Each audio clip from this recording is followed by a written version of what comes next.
Lời Phật dạy về lối thoát khi gặp bế tắc tập trung vào việc nhìn nhận đúng bản chất của vấn đề, thay đổi tư duy và thực hành các phương pháp để giải thoát tâm trí khỏi những khổ đau.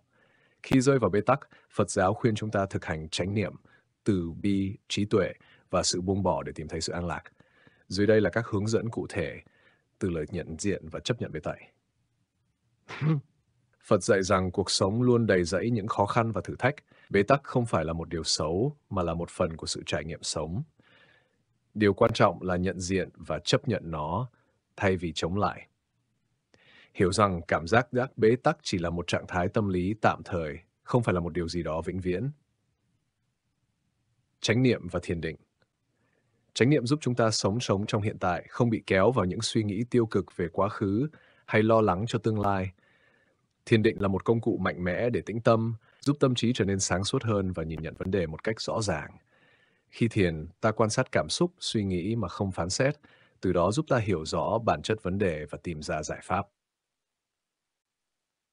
3. Buông bỏ sự kiểm soát. Một trong những lý do khiến chúng ta cảm thấy bế tắc là do muốn kiểm soát mọi thứ xung quanh.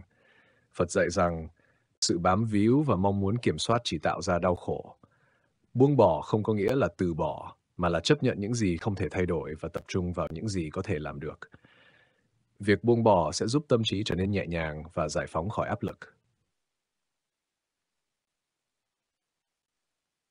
4. Phát triển trí tuệ và nhận thức đúng đắn. Phật giáo khuyến khích phát triển trí tuệ để hiểu rõ bản chất vô thường của cuộc sống. Mọi thứ đều thay đổi, không có gì là mãi mãi, kể cả những bế tắc ta đang gặp phải. Nhìn sự việc từ nhiều góc độ, mở rộng nhận thức sẽ giúp ta tìm ra lối thoát. Trí tuệ giúp phân biệt điều gì thực sự quan trọng, giúp ta chọn con đường sáng suốt hơn. 5. Thực hành từ bi và tha thứ. Trong bế tắc, chúng ta thường có xu hướng tự trách bản thân hoặc trách người khác. Phật dạy rằng lòng từ bi và tha thứ là chìa khóa giải thoát khổ đau. Hãy tha thứ cho chính mình vì những sai lầm và tha thứ cho người khác để giải tỏa cảm xúc tiêu cực. Thực hành lòng từ bi giúp tâm hồn nhẹ nhõm và mở lòng đón nhận những thay đổi tích cực. 6. Hướng đến những giá trị cao đẹp.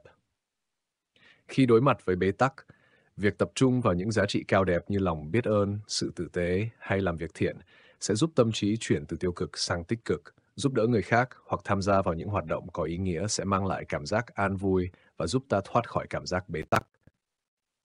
7. Lấy khổ làm thầy, lấy khó khăn làm động lực.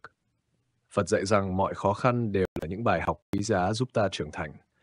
Thay vì nhìn bế tắc như một điều tiêu cực, hãy xem nó như một cơ hội để rèn luyện bản thân. Khó khăn có thể trở thành động lực để thay đổi, để cải thiện và làm mới chính mình. 8. Tìm đến sự giúp đỡ và kết nối. Phật giáo khuyến khích sự kết nối và sẻ chia. Khi gặp bế tắc, đừng ngại chia sẻ với người thân, bạn bè hoặc những người có kinh nghiệm. Tìm đến những người có trí tuệ và lòng từ bi. Họ có thể giúp ta nhìn vấn đề dưới góc độ khác, truyền cảm hứng để vượt qua khó khăn. 9. Sống đơn giản, tập trung vào hiện tại.